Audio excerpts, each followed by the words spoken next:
নমস্কার, আমি Srijani. Welcome back to my channel symbol of Bengal. আচ্ছা, তোমরা নিশ্চয়ই জানো হার্ট সংক্রান্ত ডিপার্টমেন্টকে বলা হয় কার্ডিওলজি। বোনস মানে অর্থোপেডিক, স্কিন মানে ডার্মাটোলজি ইত্যাদি ইত্যাদি। কিন্তু সিটিভিএস শুনেছো কখনো এইরকম কোনো ডিপার্টমেন্টের নাম? হ্যাঁ, সিটিভিএস হলো কার্ডিওথোরাসিক ভাস্কুলার সার্জারি, অর্থাৎ শরীরের অভ্যন্তরে থাকা রক্তনালীতে কোনো প্রবলেম হলে তার অপারেশন সংক্রান্ত বিষয়গুলোকে ডিল করে এই সিটিভিএস ডিপার্টমেন্ট।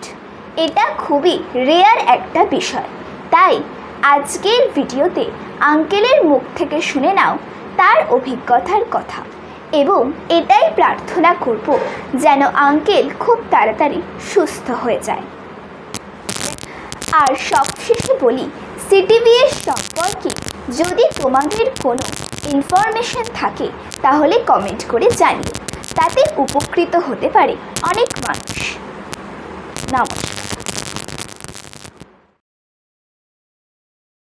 নমস্কার বিনয়বাবু, এক্স্যাক্টলি কি হয়েছিল যদি একটু আমাদের বলেন। আমার প্রথম হয় বাইক চালাচ্ছিলাম, বাইক চালাতে চালাতে হঠাৎ পিঠে একটা ব্যথা হয়, ঝটকা লাগে। ঝটকা লাগার পর থেকে বুকে পেটে যন্ত্রণা শুরু হয়ে যায়। মানে বাইক চালাতে চালাতে?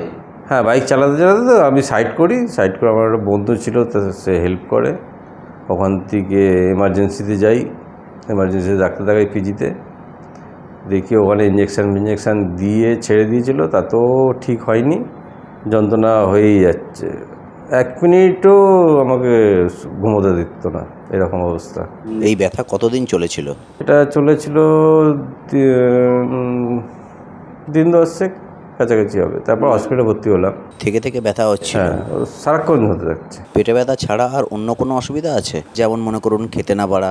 না, সেরকম হয়নি। খাবার মানে এটা হলে আর খাওয়াটা কি থাকে, খাওয়া থাকে না, মানে শরীরটা ঠিক লাগছে না। হ্যাঁ, তখন ওখান থেকে আমাকে আবার ডাক্তার দেখালাম, ওখান থেকে হসপিটালে ভর্তি হলাম। ওখানেই টেস্ট হয়েছিল, টেস্টে ধরা পড়লো। ওখানে যেটা বললো যে আমার খাদ্যনালীর পাশে ব্লাড টিস্যু থেকে ব্লাড লিকেজ করছে। খাদ্যনালীর যে টিস্যুগুলো আছে, হ্যাঁ, ওর পাশে ব্লাড টিস্যু, হ্যাঁ, ওটা ধরা পড়লো। ওখান থেকে ওরা রেফার করলো পিজিতে আমি দেখাতাম। দেখি এখন আপাতত একটু আগের চেয়ে সুস্থ আছি। পিজিতে কি আপনাকে ভর্তি হতে হয়েছিল? না, ভর্তি হতে হয়নি। এমার্জেন্সিতেই দেখানোর পর ওরা ট্রান্সফার করেছিল সিটিভিএস বলে আছে। সিটিভিএস কি একটি ডিপার্টমেন্ট? ওখানে দেখিয়েছিলাম, ওখান থেকে আবার কার্ডিওলজিতে পাঠিয়েছিল, কার্ডিওলজি আবার সিটিভিএসে পাঠায়। রোগটার অ্যাকচুয়ালি নাম কি? রোগটার নাম তো আমি তো জানি না ঠিকঠাক, আমাকে বলেও নি। এটুকুনি খালি বললো যে টিস্যুটা মাঝে ফুলে যাচ্ছে। এখানে যেটা পিজিতে যেটা বললো যে টিস্যু ফুলে যাচ্ছে, প্লাস হচ্ছে এটা ক্র্যাক হয়ে যাচ্ছে। মানে খাদ্যনালীর পাশের টিস্যু ফুলে গিয়ে ক্র্যাক হচ্ছে? টিস্যু যখন ফুলে যাচ্ছে তখন কি হচ্ছে, ওটা যন্ত্রণা হচ্ছে, যখন কমে যাচ্ছে তখন ঠিক আছে। এটা নিরাময়ের রাস্তা কি? অপারেশন করতে হবে? অপারেশনের কথা প্রথম বলেছিল, কিন্তু রিস্কের জন্য অপারেশন হয়নি। ডাক্তার বললো অপারেশন করার দরকার নেই, ওষুধে আমরা চেষ্টা করছি। সেই থেকে আপাতত ওষুধ চলছে, 4 মাস রানিং হয়ে গেছে, আরও 2 মাস কন্টিনিউ চলবে। তারপর আবার 2 মাস পর ডাক্তার দেখাবো, তখন আবার বলবে। মানে 4 মাস ওষুধ খেয়ে যে পুরো কিওর হয়ে গেছে ব্যাপারটা এরকম নয়? না, পুরো ক্লিয়ার হয় না, মাঝে আগের চেয়ে কম। আগে যেমন মুভমেন্ট করতে পারতাম না, শুয়ে থাকতে হতো, সেটা এখন নেই। এখন মুভমেন্ট করতে পারছি। বেশিক্ষণ মুভমেন্ট করলে অসুবিধা হচ্ছে, ব্যথা হচ্ছে, বা বেশিক্ষণ বসে থাকলে ব্যথা হয়, বেশিক্ষণ দাঁড়িয়ে থাকলে ব্যথা হয়। মুভমেন্ট করতে থাকলে অসুবিধা নেই। শোনা যায় নাকি এটা একটা খুব রেয়ার ডিজিজ? হ্যাঁ, এটা বেসিক্যালি ওয়েস্ট বেঙ্গলে যেটা ডাক্তার বললো যে ওয়েস্ট বেঙ্গলে মোটামুটি 25 জনের ধরা পড়েছে। এটা রেয়ার কেস, নর্মালি হয় না।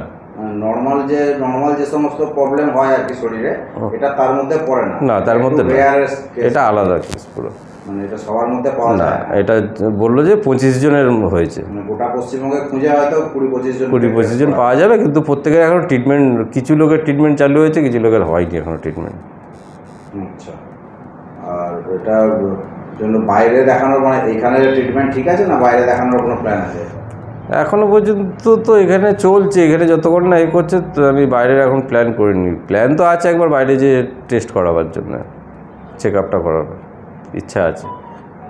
একটাই আমাকে মানে আমার বন্ধুবান্ধব বলেছে যে দিল্লিতে এমসে হয়ে যেতে পারে অপারেশান, কিন্তু এমসে যাচ্ছি না। এটা অপারেশন করলে পার্মানেন্ট কিওর হওয়া সম্ভব আছে কিনা সেটাও গ্যারান্টি কেউ দিচ্ছে না, এবং অপারেশনটা খুব রিস্কি। আর এর সঙ্গে খাওয়া দাওয়ার কিছু খাওয়া দাওয়া প্রথমে যখন করেছিল আমাকে লিকুইড খাবার করেছিল, প্রোভাইড করেছিল। না, এই ডিজিজটা হওয়ার কারণে মানে খাওয়া দাওয়ার কোনো না, খাওয়া দাওয়া আমাকে ডাক্তারকে জিজ্ঞেস করেছিল এটা খাওয়ার প্রবলেম, বলুন না এটা জেনেটিক্স, আপনার ফ্যামিলিগত কারো হয়তো ভবিষ্যতে ছিল, সেখান থেকে হতে পারে, এই জিনিসটা ডাক্তার বলেছে। খাওয়া দাওয়ার কারণে না, খাওয়া দাওয়ার নয়, বললো খাওয়া দাওয়া এখন আপনি নর্মাল করতে পারেন। তো এখন অসুবিধা কি, চলতে ফিরতে অসুবিধা হচ্ছে? এখন চলতে ফিরতে বেশি গান হাঁটলে ধরুন 1 কিলোমিটার যদি হেঁটে নিই তাহলে আমার অসুবিধা হবে, পায়ে ব্যথা হয়। মানে ব্যথাটা কোথায় হয়, পেটে, তলপেটে? না, তলপেটে তো এই জায়গাটা হালকা হয়, প্লাস পায়ে হয়, পায়ে থাইয়ের কাছে হয়। আর ধরুন বেশি গান ধরুন আধ ঘন্টা 40 মিনিট বসে গেলে চেয়ারে ব্যথা শুরু হয়ে যায়। আচ্ছা, দাঁড়িয়ে এক জায়গায় দাঁড়িয়ে থাকলে 15-20 মিনিট আধ ঘন্টা দাঁড়ালে তখন ব্যথাটা শুরু হয়, তাছাড়া হয় না। ওষুধ খাওয়ার ফলে ইমপ্রুভ হচ্ছে কিছু বোঝা যাচ্ছে? হ্যাঁ, ইমপ্রুভ তো কিছুটা হয়েছে, আগের চেয়ে ইমপ্রুভ হচ্ছে। আগে যেটা ছিল আমাকে ডাক্তার যেটা বলেছিল যে পজিশানে ছিলাম সেখান থেকে অনেক বেটার আছি এখন। সত্যি যে ইমপ্রুভ হচ্ছে সেটা বোঝার জন্য কি টেস্ট করতে হবে? টেস্ট এখনও কিছু ডাক্তার বলেনি, সিটি স্ক্যানের কথা আমি বলেছিলাম, কিন্তু ডাক্তার বারণ বললো বেকার পয়সা খরচা করে লাভ নেই, আপনি ওষুধটা খান, আস্তে আস্তে নিজেই আপনি বুঝতে পারবেন। আগে কি টেস্ট করা হয়েছে? স্পেশাল কোনো টেস্ট হয়েছে এই রোগটা ধরার জন্য? এইটার জন্য হয়েছে সিটি স্ক্যানটা থেকেই ধরা পড়েছে। সিটি স্ক্যান থেকে ধরা পড়েছে? সিটি স্ক্যান করেই ধরা পড়েছে। বাদবাকি যা টেস্ট হয়েছে তো ব্লাড টেস্ট, হ্যাঁ ব্লাড টেস্ট হয়েছে, অনেক কিছুই টেস্ট হয়েছে। ইউএসজি হয়েছে, ইসিজি করেছে, ইউএসজি হয়েছে, ব্লাড টেস্ট হয়েছে, অনেক কিছু। আর একটা ছিল আমার আর্থ্রাইটিস ছিল, সেটার জন্য অনেক কিছু প্রবলেম ছিল, সেটারও টেস্ট হয়ে গেছে, সেটাও নেগেটিভ বেরিয়েছে। আমি বাইরে টেস্ট করেছিলাম, পজিটিভ হয়েছিল, কিন্তু পিজিতে যখন ডাক্তার দিকে টেস্ট করালাম ওরা নেগেটিভ বলে দিয়েছে। সেটা সিটিবিএসও এগ্রি করেছে, বলো না আপনার তো প্রবলেম নেই, ঠিক আছে। আমরা চাই যাতে তাড়াতাড়ি সুস্থ হয়ে যান আপনি এই ব্যাপারটা থেকে। ট্রিটমেন্টের মধ্যে আছেন যেমন, আশা করি সুস্থ হয়ে যাবেন। আর পরবর্তী ক্ষেত্রে কেমন থাকেন হ্যাঁ সেটা নিশ্চয়ই জানাবো, পরের ভিডিওতে নিশ্চয়ই জানিয়ে দেবো আপনাদের। Thank you.